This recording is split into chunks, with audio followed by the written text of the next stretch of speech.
Ну, членом спілки я є з якого року? 93-го, так?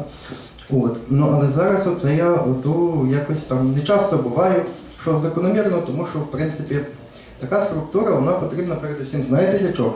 Заради документу, заради членського квитка, тому що це, власне, є визначником статусу. А все решта воно наживне, тобто, в принципі, вона може бути корисною ще в певних випадках, коли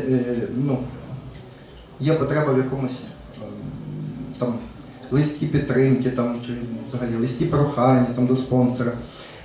А так от цей документ, то властиво, що він вже, скажімо, йдеш там кудись, де є перепусткова система, і де там треба писати, заповнювати 100 анкет, і показувати паспорт і все таке інше. А там вже по цьому членському ти проходиш як належно. Чи там повертаєшся п'яненький додому, там міліція тебе зупиняє, показуєш їм ксіву і все як належно. Тобто це таке важливе, це певне цехове визнання і це певний статус.